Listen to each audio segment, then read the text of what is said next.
Olá, boa noite, tudo bem? Eu sou o Pequeno PSS e essa noite a gente vai estar escutando o podcast São Paulo Isolada. Sou o Pequeno PSS, sou músico, educador sociocultural, sou um dos criadores do Instituto Favela da Paz. Hoje sou idealizador da iniciativa Pequeninos a Dois, que é um grupo de percussão infantil.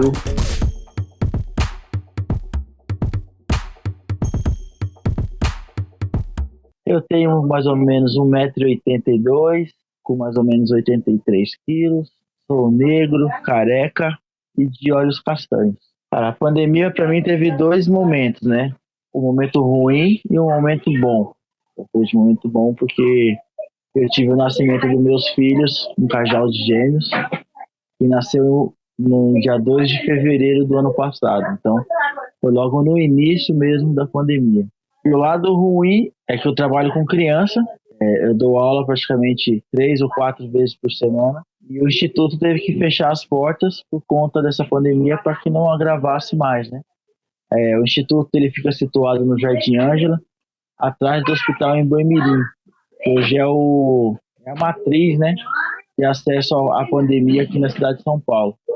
Então, a parte ruim é ficar longe das crianças, interromper um trabalho pela metade, né? Porque é um trabalho constante que a gente tem com eles. E agora a gente só pode ter contato através da internet. Às vezes eu passo na rua lá e posso conversar com um ou outro, mas atividade mesmo que a gente vinha mantendo, algumas atividades fora do instituto, como apresentações, workshops, gravação de algumas faixas, teve que, em um momento, parar por conta da pandemia. Quem trabalha com arte, com música hoje, é um dos mais afetados. Foram os primeiros a pararem e vão ser os últimos a voltarem. Querendo ou não, cria aglomeração. A cultura ela é uma válvula de escape para o ser humano, né?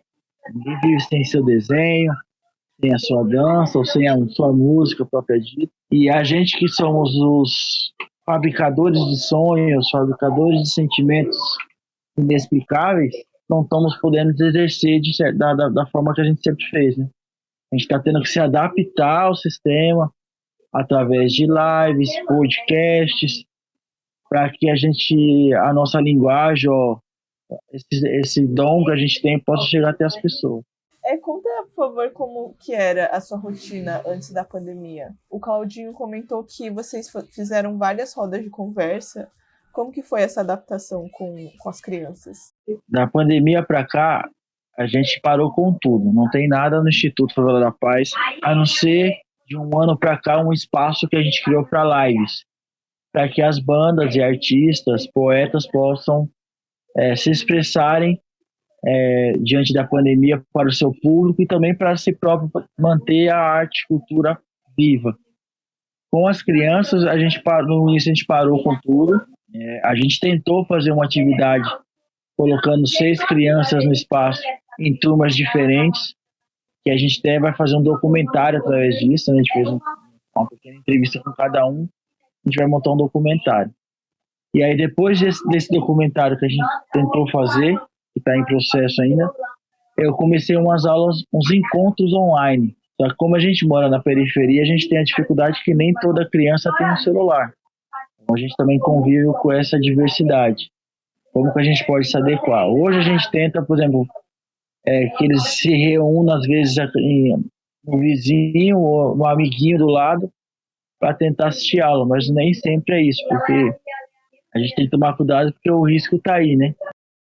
De 2 meses para cá, a gente está tendo atividades online, uma vez por semana, onde o grande propósito é, primeiro, saber como eles estão, como é que estão os seus familiares, como é que está a música, como é que está a arte presente na semana deles. É mais um bate-papo, né? E aí, nesse meio tempo, a gente coloca um pouquinho de prática e também agora um pouquinho de questão de didática, né? Leitura rítmica, o que é uma partitura. Então, a gente está tentando, nessa adaptação, criar formas que elas, durante pelo menos uma semana, durante 1 hora, 1 hora e meia, possa parar a vida delas para que possa pensar em música, e saber que seus amiguinhos estão bem, saber que eu, como educador, ou como o Luiz também, que é educador comigo, como é que a gente está, o que a gente pensa. Então a gente está nisso. Antes da pandemia, a gente sempre teve roda de conversa com as crianças. As crianças, na verdade, elas não fazem só aula de música comigo, né? Ela tinha atividade, às vezes, com a Ellen, fazendo alimentação saudável, fazendo pão sem ovo, fazendo ovo de Páscoa. Então a Ellen sempre fez alguma coisa da comida vegetariana, que, aquele negócio de falar, eu não gosto, mas nunca comeu. Então a Ellen, de uma forma sutil, consegue conversar com eles, criar uma reflexão que eles podem experimentar e é gostoso do mesmo jeito. Aí na outra semana eles têm uma roda de conversa com o Rafa, com a Agatha, que é para falar sobre sonhos, que é sonhar. Tem criança que não tem sonho. A vida em casa, ou a vida deles necessária, não permite que eles sonhem. Aí na outra semana eles têm atividade com o Fábio, que faz a sustentabilidade, energias renováveis, criação de lanterna solar, saber mexer com alguma ferramenta, como chave de fenda, chave de boca, uma parafusadeira. Aí já linka o Fábio com a manutenção dos instrumentos de percussão, que é o que eles tocam, que eles gostam de usar, então já tem o cuidado do que você faz. Então é tipo um leque de iniciativas que sai girando em torno. Então eles sempre têm uma atividade, sempre de uma forma conjunta, tendo como o principal foco a troca de conhecimento, né? A descoberta do seu dom, o que você gosta de fazer, o que você veio fazer nesse mundo. Fazer com que eles acreditem que eles podem fazer isso. E, inclusive, falando sobre o Instituto Favela da Paz, conta como que você começou a atuar no Instituto. O Instituto ele começou através de uma banda musical que eu faço parte há 20 anos, chamada Poesia Samba Soul. Que é eu, o Cláudio, o Paulinho, a Ellen, o Fábio e o Luiz. A banda existe há 35 anos, desde 89. Eu entrei nos anos 2002, 2000. Em 2007 para 2008, a gente criou o Instituto Favela da Paz de uma forma prática. A partir de 2010, 2011, virou-se uma ONG documentada como Instituto Favela da Paz mesmo. Então a gente sempre utilizou a música como o carro-chefe para chegar até as pessoas. Através desse carro-chefe a gente foi se descobrindo os dons, acho que os dons que a gente tem, que a gente nunca tem um dom só, a gente tem vários dons, mas a gente não acredita. Então, por exemplo, além de ser músico, qual que é uma outra coisa que eu posso fazer, oferecer? O meu caso foi ter um dom com as crianças que eu não sei explicar. Onde eu chego, eu me dou super bem com as crianças, em qualquer lugar. Já fui para a Colômbia, já fui para a Alemanha, já fui para Israel, Palestina, e todos esses lugares eu sempre me dou bem com crianças. Com a Ellen, tem a mesma sintonia, mas para a parte da alimentação. O Fábio é o professor Pardal da Quebrada. Então, só que além da música, a gente também desenvolveu esses outros dons e passou a acreditar que a gente é possível de fazer, através da música, algo com esses dons que a gente tem também. E o Instituto hoje ele oferece esse guarda-chuva de leque. E vocês têm tocado ou não? Vocês pararam? Vocês têm feito lives ou não? O Instituto hoje ele é um Instituto morada, que a gente fala, né? Por exemplo, eu e o Luiz somos os únicos que não moram lá. Eu moro a mais ou menos 15, 20 minutos de lá. Só que por conta da pandemia, do isolamento, a gente não poderia a gente não estava indo lá.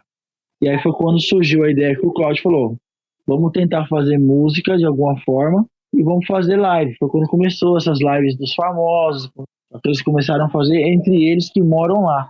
O Cláudio, a Ellen, o Paulinho e o Fábio. E aí a gente viu a carência, né, da cultura na região, né? Por exemplo, aqui na Zona Sul de São Paulo tem 33 comunidades de samba, fazem roda de samba na rua, que enche rua para falar do samba, para cultivar. Eles fazem sempre essa roda de uma forma de comemoração da comunidade. Então isso se perdeu por conta da pandemia que, parou tudo. Aí a gente achou uma forma, criando essas lives, para que as pessoas possam ter esse tipo de vínculo novamente com a cultura.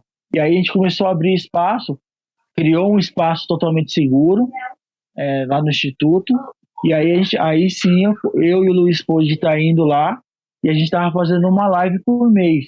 Agora, nesses últimos 3 meses, a gente não está fazendo mais nenhuma live, porque a procura das bandas para fazer live no Instituto aumentou, triplicou.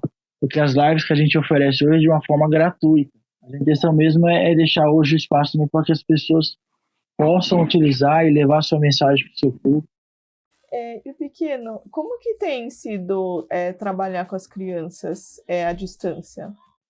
Então, a gente, além das aulas, a gente criou algumas parcerias fora, né? Por exemplo, hoje a gente é apadrinhado por um grupo de percussão da Vila Madalena chamado Os Capoeiras, que é do Mestre da Lua. Por exemplo, a gente tem parceria com o pessoal da Orquestra de Sucata, que faz instrumento musical com lixo. Ó, a gente tem parceria com a Fábrica Atitude do Capão Redondo, e sempre a gente faz carnaval com eles lá. Então, a gente tem algumas escolas aqui na região, próximo, que a gente sempre estava saindo para fazer atividades externas, né?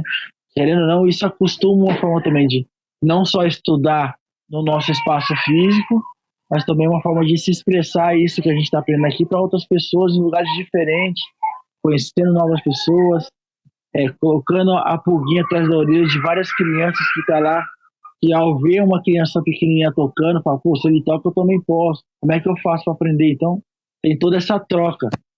E aí, conforme não tem essa proximidade hoje, a gente perdeu um pouco isso. E aí é onde a gente está se adaptando para que a gente tenta se equalizar da forma que a gente já vinha com essa forma online, que está sendo difícil pra caramba. Eu confesso que não sou muito fã, não gosto muito disso não, porque a forma que eu aprendi ou a forma que eu comecei a ensinar é muito do sentimento, do sentir, né? E aí a gente, quando está perto da pessoa, a gente se sente mais acolhido e sente mais vulnerável a oferecer. E quando a gente está, por exemplo, numa tela aqui agora, a gente até sente isso, mas é bem menos. Então está sendo um grande desafio. Na verdade, estou me adaptando a esse sistema ainda, não só desse encontro com as crianças, mas também algumas atividades online que eu estou fazendo, se acostumando e tentando criar um modelo onde eu vejo uma evolução, que eu possa ter uma saída mais para frente para poder entregar um melhor conteúdo. Hoje eu ainda eu não me vejo nesse ponto ainda, eu estou ainda precisando evoluir, entender melhor, se expressar melhor. Eu sei que é muito difícil, tipo, ter esse contato à distância, mas tem algo que você nota do comportamento das crianças, assim? Lá, um dos lemas que a gente fala lá que é tipo, não existe certo nem errado, né? E sim, existe escolhas e consequências. E a gente sempre fala que a gente um lá cuida do outro. Lá mesmo eles não me chamam de professor. Nem eu quero professor, mestre, essas coisas, nada contra, mas eu não gosto. Lá eu tento colocar eu como um amigo, um ser humano igual a eles. Sempre quando eu vou lá ou eu falo com eles na internet, eles sempre perguntam, mas tio, pelo amor de Deus, quando que a gente vai poder se encontrar? Vamos tocar junto de novo? Arruma um jeitinho, tio, pra gente fazer, pra gente tocar um pouquinho. Pode ser só 20 minutos, coisa de criança, né? Nossa, tio, tô morrendo de saudade, tio. Ó, minha mão tá, se eu tocar agora vai ficar doendo.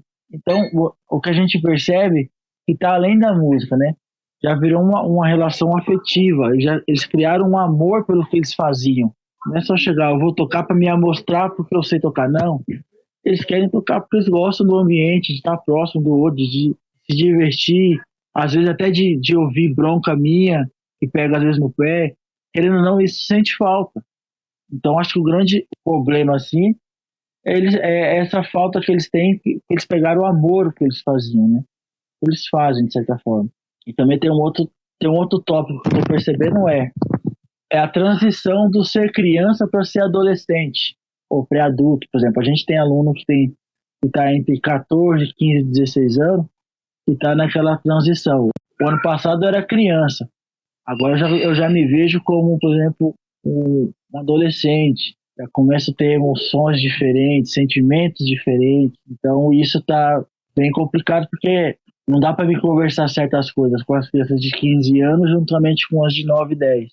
Então, realmente isso que eu faço. Eu tento fazer uma chamada individual e tentar conversar da melhor forma possível também, sem ultrapassar o limite que eles têm que ter com pai e mãe, mas ser como se fosse um grande apoiador do que eles possam fazer, o que eles sentem. Para mim também está sendo bem adaptativo também isso. Como lidar com essa transição do ser criança para o adolescente? Porque o que eu falar pode ser que estrague o resto da vida, ou o que ajude a se enfiar num buraco maior, porque é muita interrogação e pouca solução. E eles veem a gente como um grande espelho, então o cuidado com que a gente fala tem que ser bem, bem delicado, mas bem profundo, para que crie uma reflexão do possível certo e errado, né? Que a gente está falando, que não existe certo nem errado, mas através das suas escolhas tem consequência. E aí eu criar essa relação de reflexão para quando eles vierem a pensar nesse turbilhão de perguntas, eles criar alguma coisa para refletir dentro deles mesmos, para quando vier a resposta pelo menos com uma confiança a mais, não aleatória e deixar rolar. E como tem sido para você ser, de certa forma, esse exemplo, né? Ser essa pessoa em que várias adolescentes agora que estão, e crianças também que estão passando por um momento tão difícil, tem e colocam em você. E também como tem sido a sua pandemia mesmo, o seu isolamento aí na sua casa e agora você sendo pai também. Então, a primeira pergunta sobre essa possível questão de ser procurado, de certa forma eu gosto, porque como da mesma forma que eu consegui criar os pequeninos A2 e hoje manter de uma forma bem sadia e orgânica, eu também tenho o apoio de outras pessoas, né? Não é só comigo. Por exemplo, se tem alguma coisa que eu vejo que eu tenho dúvida, eu tenho contato com o Cláudio, tenho contato com o Fábio, eu tenho contato às vezes com os pais deles, e aí, por exemplo, nessa conversa eu fico um pouco para trás, peço paciência para pensar em alguma coisa, depois conversar, e aí vou procurar entender melhor. Então eu sempre tento ser bem transparente, né? E sobre a minha pandemia, é que eu te falei no início, tem a parte boa, eu não tenho que, com todo respeito às pessoas, que aconteceu, perdi 2 pessoas da minha família só com essa questão da pandemia, mas para mim foi um grande aprendizado, por quê? Porque ver os nascimentos dos meus filhos gêmeos, são meus primeiros biológicos, eu tenho 4 filhos, 2 meninas maiores, que são da minha esposa do primeiro casamento, mas biológico veio o casal de gêmeos agora.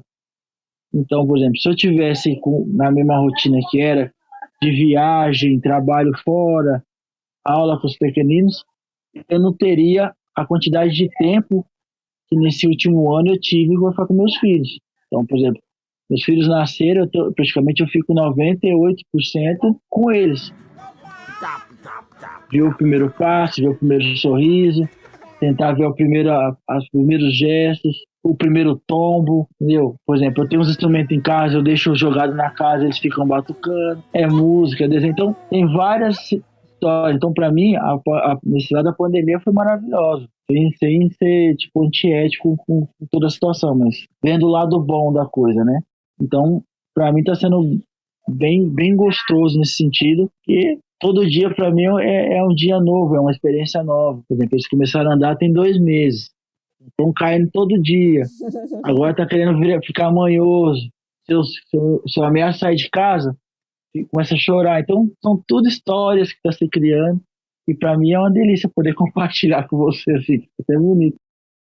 Nossa, eu imagino, porque, cara, ele cresce muito rápido, né? Nem falo. E é muito, muito importante para eles também você estar perto, sabe, participando desse momento na vida deles. Né? Mesmo que eles não lembrem, tipo, fica guardado.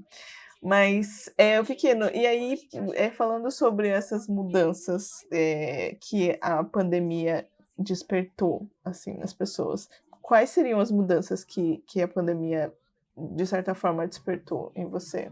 Como que você acha que você vai voltar ou sair da pandemia? Cara, essa é uma pergunta bem complexa, porque a forma que eu tento viver é uma forma já tipo, de liberdade, né? Que a gente vê aí afora as pessoas que, por exemplo, correr atrás do seu estudo, de uma boa faculdade, para se ingressar na grande empresa, no grande emprego, subir de cargo, ganhar seu dinheiro, montar sua família, viajar, isso. Então, tem uma rotina. Já a gente da área social não tem isso, a gente sempre está vivendo um dia após o outro. Mesmo, aqui, ó, tá vendo? Mesmo, mesmo com toda essa diversidade, a gente, eu já meio, eu já meio que tenho essa liberdade, porque, por exemplo, trabalho que eu faço no Instituto, eu não tenho regras a seguir, né? O que eu faço porque eu gosto. Lá no Instituto ninguém tem salário.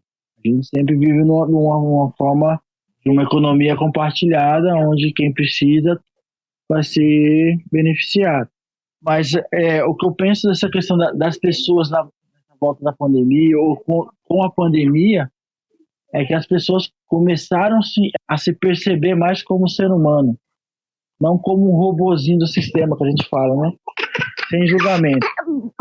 Mas, por exemplo, começou a olhar para o ser humano do seu lado, começou a dar valor à família, começou a pensar mais nos seus entes, começou a entender mais o valor do amor humano.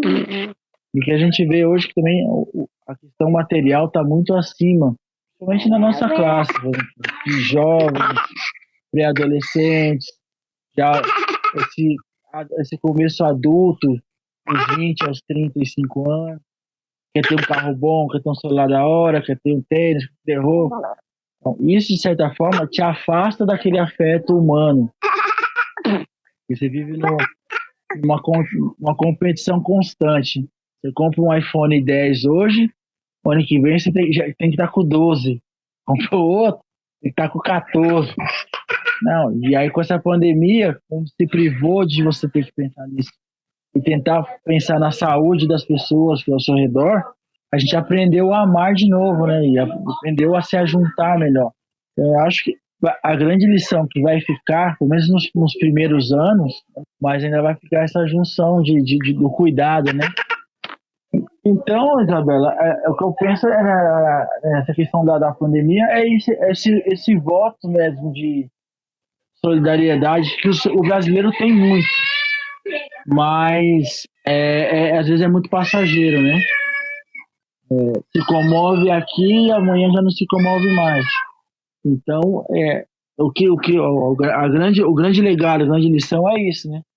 É tentar pensar duas vezes nas suas atitudes, pensando num bem coletivo, não pensando mais no seu bem individual. Eu acredito que esse é o grande legado que vai ficar nas pessoas. Para mim, ou para nós do Instituto, isso já não é tão visível, porque a gente já vive nesse modelo de cuidado, né? A gente tem a questão da liderança compartilhada, a gente compartilha todo e qualquer tipo de situação no Instituto, carro, roupa, equipamento, porque a gente vendeu isso em Tamera. Tem uma ecovila no sul de Portugal, que é autossustentável. Desde 2007 a gente viaja para lá e vai aprendendo com eles e vai ensinando também da forma que a gente também lida aqui. Então, a gente meio que está livre dessa rotina que eu te falei de procurar trabalho. Não que seja errado ou certo, mas a gente tentou manter uma outra filosofia de vida. A gente acredita que o seu dom, juntando com o meu dom, com o dom de A, B, C, D, é o que hoje movimenta o Instituto, que faz ser o Instituto que ele é. E nós como ser humano também.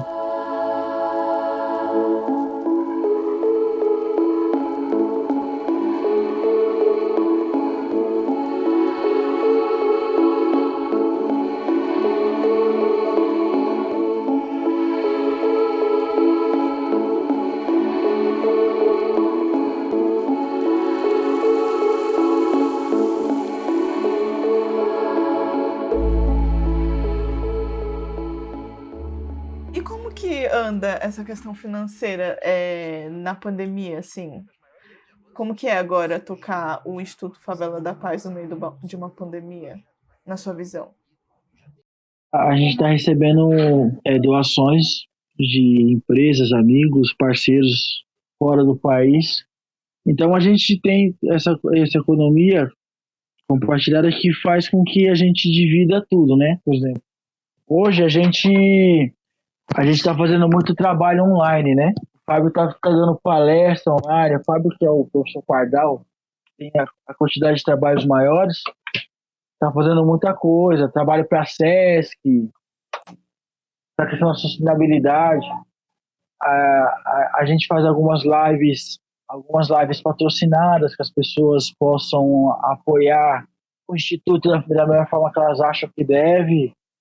A gente tem um crowdfunding da benfeitoria.com, que a gente conseguiu arrumar 500 cartões, chamado Favela Card, para distribuir para 500 famílias aqui na região da Ginhão, onde a gente consegue colocar R$ 200 todo mês para essa família poder comprar pelo menos o arroz e o feijão. Tem muita família que está na necessidade crítica mesmo, passando fome. Em lugares que, por exemplo, as pessoas moram numa casa que não tem nem piso, é barro embaixo. Tem do lado de fora, tem um monte de escorpião mordendo as crianças. Acaba pegando para a gente essa causa, e aí o que a gente recebe, a gente sai partilhando com essas pessoas. Graças a Deus, a rede do Instituto hoje ela é muito grande. Pelo fato da gente viajar muito para fora do país, a gente já tem recebido muita gente no Instituto para ver essa forma diferente que a gente lidar com a vida, com as crianças, com os jovens. Então a gente recebe bastante apoio. Nesse apoio, a gente vai se subdividindo. E o Pequeno, como que você acha que vai estar o Brasil pós-pandemia? Como que você acha que vão estar os ânimos? Então, do meu ver, tá? Vou falar de uma forma geral. Hoje o brasileiro está se preocupando muito com a questão política do que a da saúde. Você vê o pessoal brigando a favor de Bolsonaro, contra Bolsonaro, não sei o quê. Ah, não tem vacina, tem. Tudo tem um lado bom e um lado ruim. Tá, se errou, não errou. Mas se você vê tanto de festa clandestina que tem, se você vê tanto de pessoas que não estão respeitando, então, adiantaria a vacina? É briga no futebol, é briga não sei aonde. Tudo uma questão, tudo vira política. Então, eu não sei se dizer, tipo, como que o Brasil vai estar. Porque hoje o foco no Brasil não é tanto a resolução da pandemia. Está muito envolvida, a política está muito aflorada. Quem quer fora Bolsonaro, quem não quer, quem matou não sei quem, que deixou muito julgamento. Então, é bem complexo, porque o pessoal, por exemplo, que mora nas comunidades, nas favelas, eles não têm tanto acesso à política, né? A gente é aquele negócio de tem que estar sempre matando um leão por dia. Não tem tempo para ficar reclamando que o Bolsonaro deixou de fazer ou fez. Mas, por exemplo, o pessoal da classe média, média alta, aí já tem esse sentimento de brigar porque não sei o quê, brigar não sei o quê. Aí morre alguém importante, que nem morreu o Paulo Gustavo. Criou-se um monte de rebuliço, porque tivesse a vacina, o Paulo Gustavo não teria morrido. Pô, mas a pandemia já tem há um ano atrás. Só agora que é muito que eu vejo assim, da minha visão, posso estar errado, que é muita política e pouco pensamento em resolver as coisas. E aí as pessoas que não são tão privilegiadas, que é o pessoal das comunidades, estão passando fome.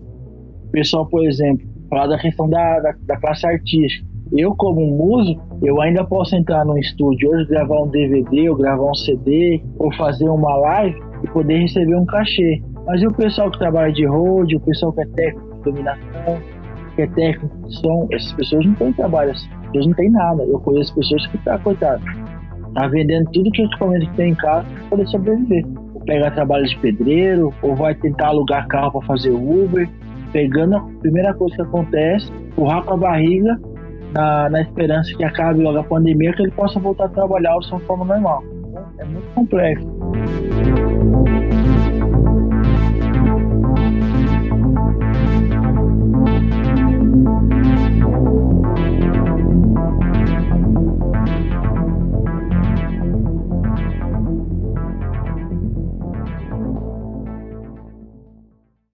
Como que você avalia o governo federal e também o estadual lidando com a pandemia? Assim, eu percebo assim, na questão da política, do presidente, do governador, é que sempre o dinheiro está tomando conta da vida do ser humano. Primeiro está o dinheiro, depois está a saúde, depois está a educação, depois está as prioridades, a gente fala que são essenciais, né? Porque o que a gente vê na mídia, ou falando sobre as vacinas, sobre a questão de, pô, a vacina é do Butantan, aqui do Brasil. Então tem uma questão de aprovação de não sei quanto tempo, e aí vai para lá, para não sei aonde, para voltar para cá. Então, quer dizer, essa burocracia todinha, ele fala que comprou, não sei por milhões, não sei o que. Pô, é produzida aqui, tem que comprar a vacina daqui mesmo. sendo que é uma situação de calamidade pública, está envolvendo vida de ser humano. Você acha que deveria comprar mesmo? Por que deveria ter dinheiro nisso? Pô, o que é mais importante no mundo que a vida de um ser humano, de um ser vivo? De um ser humano, de um ser vivo. E aí quando você coloca em risco, por exemplo, tem mais de 500 mil de pessoas que morreu pela pandemia, e aí você vê o pessoal discutindo valores disso, daquilo, sendo que é produzido aqui em São Paulo mesmo. Viu? Faz um negócio e vacina o povo, dá saúde, dá esperança para quem não tem. É a mesma coisa da educação que a gente vem falando há anos. Dá a perceber que o governo geral, a política geral, ela quer que o ser humano cresça burro, desculpa a expressão. Ele quer que o ser humano cresça sem voz ativa, sem ser um influenciador de opiniões, que para eles é mais cômodo. Então, é esse descaso que a gente coloca, né, que deixa o ser humano de lado para cuidar de coisas econômicas, não sei se essa é a palavra certa, mas não é da vida do ser humano, não é do cuidado do próximo, né? Quando eu vejo falando sobre toda essa burocracia, sobre essa politicagem que fala, eu não vejo amor ao próximo, eu sempre vejo criando muros e muros e muros, e o ser humano, o amor, de uma forma geral, vai jogando para escanteio. Assim, é o que eu percebo, né? Percebo dessa forma. E, Pequeno, você pensa na morte? Já pensei, hoje nem tanto. Depois desse tempo todo aí, essa questão do nascimento dos meus filhos, eu sempre penso em tentar ser melhor a cada dia, para que esse pequeno legado que eu estou tentando criar, não só com meus filhos, mas com tudo que eu faço na vida, com minhas filhas mais velhas, com a minha esposa, com a minha mãe, com o meu pai, com as crianças do instituto, com todas as pessoas que eu tenho a oportunidade de estar falando, de estar perto. Eu sempre tento ser um dia melhor que o outro, para que, se amanhã ou depois eu tiver que morrer, vai chegar um dia, eu seja lembrado como uma pessoa do bem, uma pessoa que viveu a vida servindo ao amor, servindo ao próximo, e a única coisa que eu pediria é que tentasse levar esse legado de uma forma melhor do que eu levei para as outras pessoas. E, Pequeno, o que você quer para o futuro do Brasil? E todo o pessoal das quebradas quer. Mais amor, mais igualdade, respeito mútuo. Acho que são essas 3 palavras. Elas já significam muita coisa, né? O modo de vida que a gente tem hoje. Separação social, econômica, racial. E se a gente conseguisse ter essa igualdade, todo mundo pensasse, se colocasse no lugar do outro, quando vai discutir com alguém, ou quando vai bater em alguém, ou felizmente vai matar alguém, se colocasse no lugar do outro para tentar perceber como é que é a vida do outro, eu acho que a gente teria o Brasil ou o mundo, né? As oportunidades, acho que a criatividade seria bem melhor. E o que você quer para o seu futuro? Eu quero para o meu futuro? Eu quero para o meu futuro estar bem comigo mesmo, poder ser um ser humano à altura dos meus filhos, que meus filhos cresçam podendo confiar em mim e que eu possa ser um grande amigo, um grande porto seguro. Eles podem seguir, sei lá, parte dos meus passos para que possam serem pessoas melhores, pessoas melhores do que eu fui. E acho que é isso. Musicalmente, eu já me sinto realizado com o que eu faço.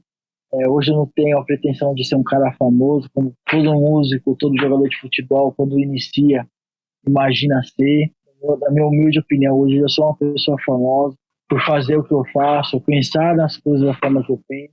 Então, o que eu penso para minha vida é ter essa continuidade dos meus pituquinhos, dos meus menininhos, dos meus alunos, dos meus amigos, das pessoas que sempre estão próximo a mim, que conhecem o que eu faço.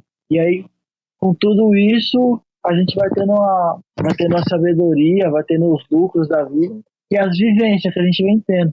No momento agora mesmo, minha vivência está com a minha filha no colo, aqui com você.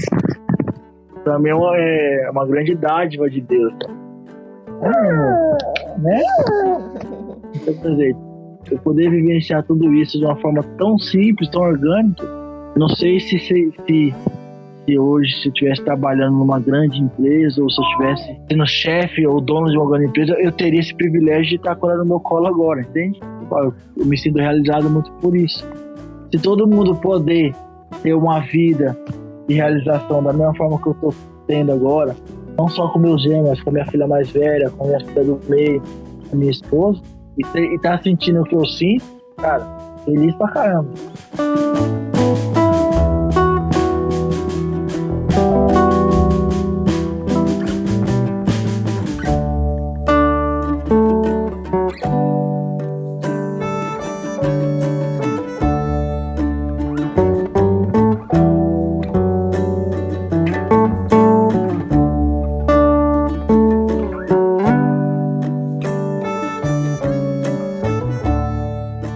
O podcast São Paulo Isolada é um projeto independente criado por mim, Isabela Yoshimura. Veja mais fotos no nosso Instagram e também no nosso site, o saopauloisolada.com.br. Lá você vai encontrar essa conversa transcrita e também vai poder assinar a nossa newsletter com dicas do que fazer nesse período de pandemia. Se quiser contribuir com o projeto, temos uma campanha de financiamento coletivo aberta no Catarse. Toda ajuda já é um super apoio para que ele aconteça. Se puderem, fiquem sempre em casa. Preservar nossas vidas no momento atual é o mais importante para a gente voltar com tudo nesse futuro que está se abrindo sempre. Uma boa semana e até o próximo episódio.